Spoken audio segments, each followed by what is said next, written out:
So guys, how do you zero RPG-7? Centuries old question. I will give you the answer now. First of all, you choose point in a distance, preferably target or some big white box so you get good contrast. That's in distance of 130 to 140 meters away from you. Then you need something that will reference the middle of the tube, the very central axis of the tube itself. So what's usually done is that you create a cross on both ends of the tube. Here I used paracord. It's better to use some little bit finer fiber. And you just create cross that is exactly in the middle of the tube.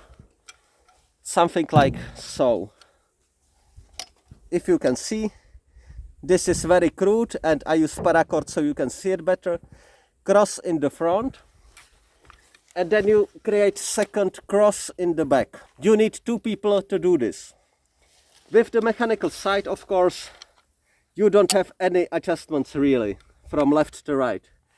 This is especially for zeroing the PGO-7 optic. You have those reference marks. You have the point 130 meters away from you.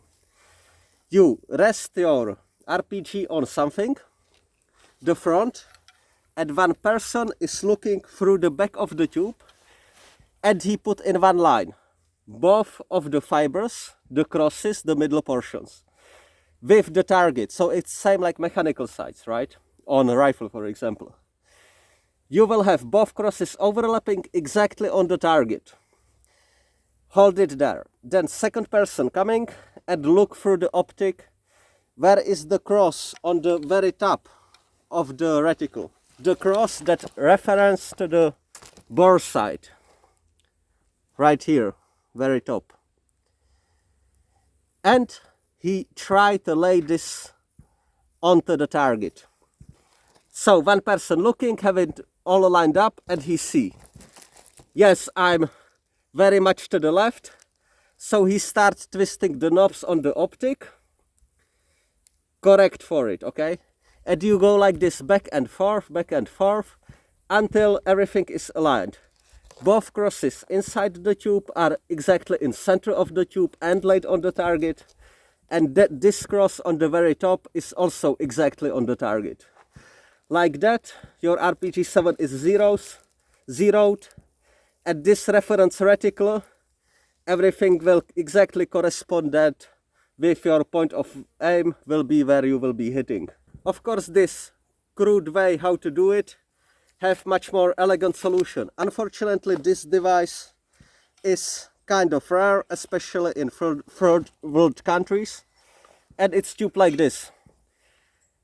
It's especially dedicated for zeroing of RPG-7. It's called, in translation, like cold zeroing tube. Cold meaning you don't need to fire to zero the gun. Now, you insert it exactly as rocket. It have this indexing knob, like so on top, so it's perfectly centered. And what you have inside is this cross, that creating this little peep side.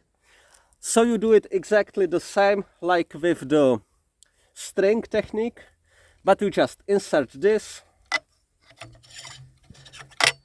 have a person centering the launcher onto the target with the cross.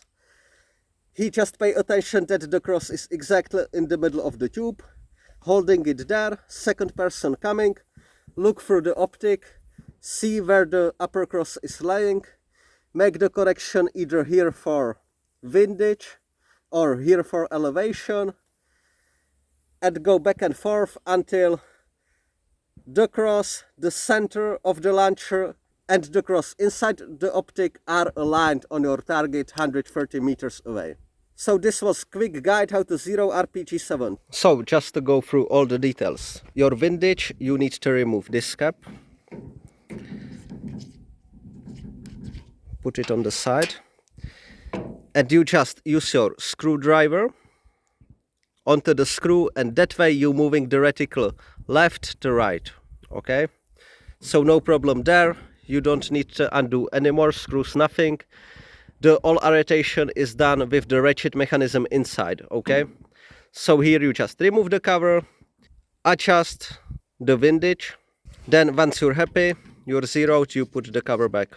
To adjust your elevation is a little bit more complicated. First of all, you also compensate with this knob for the lower performance of the propellant in minus temperatures. So this is what you will be using in summer and in temperatures all the way to the 0 degrees Celsius. When you start getting temperatures like -3, -5, -20, you just turn it. There is no orientation, not undoing any screws, you just turn it like so with your finger. So you have minus temperature, you have even this line that reference, yes, this is truly how the optic is set, and you use it like this in the winter. Of course, if you're zeroing in the winter, then you're zeroing with the minus on. Then summer comes and you just change like so. Of course, it's weather dependent, yes, so you might actually be changing this setting few times a day. Anyway, this little bit complicate our zeroing of the elevation. When you want the zero, you first of course do the proper temperature that it's in the surrounding environment, and then you undo little bit. You don't need to remove completely. It depends on the version. They either might fall out completely or you just undo them little bit. These 3 screws on the perimeter, you just undo them. And then with this middle screw, you actually setting the optic. Yeah? So in the zeroing process, just undo those 3 screws, set your elevation, then just tie those 3 screws back, and this mechanism will remain functioning. As the Murphy's Law dictates, 90% of the times you will be issued RPG7, need to use RPG7, you will have no time to zero it. First of all, don't flip, okay? It's not a big deal if the gun is not zeroed. You can still make your temperature corrections on the front side. As you can see, this is for plus temperatures. I can press down onto it, and there are basically 2 front sides in one.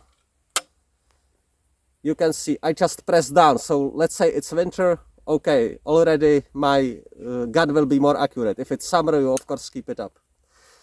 Then I would recommend you to set the rear leaf sight, set the distance on 200 meters, basically the closest. On most RPGs, this mechanical sight setting will be referring to the M projectile, the first modernization of the RPG7 projectile. Of course, in those situations, treat the gun, treat everything like that it's zeroed already, okay? Then after firing the first shot, you will make corrections based on that shot. So you see the rocket went very much to the left from the tank. You start making corrections to the right with the next shot. Now, very often you will have optic, but you didn't confirm the zero on the optic, okay? So if the optic is available, don't use the mechanical sights, go straight away to using the optic and treat it exactly the same way. Remove the cover, right? Treat the reticle, treat everything like it's perfectly zero.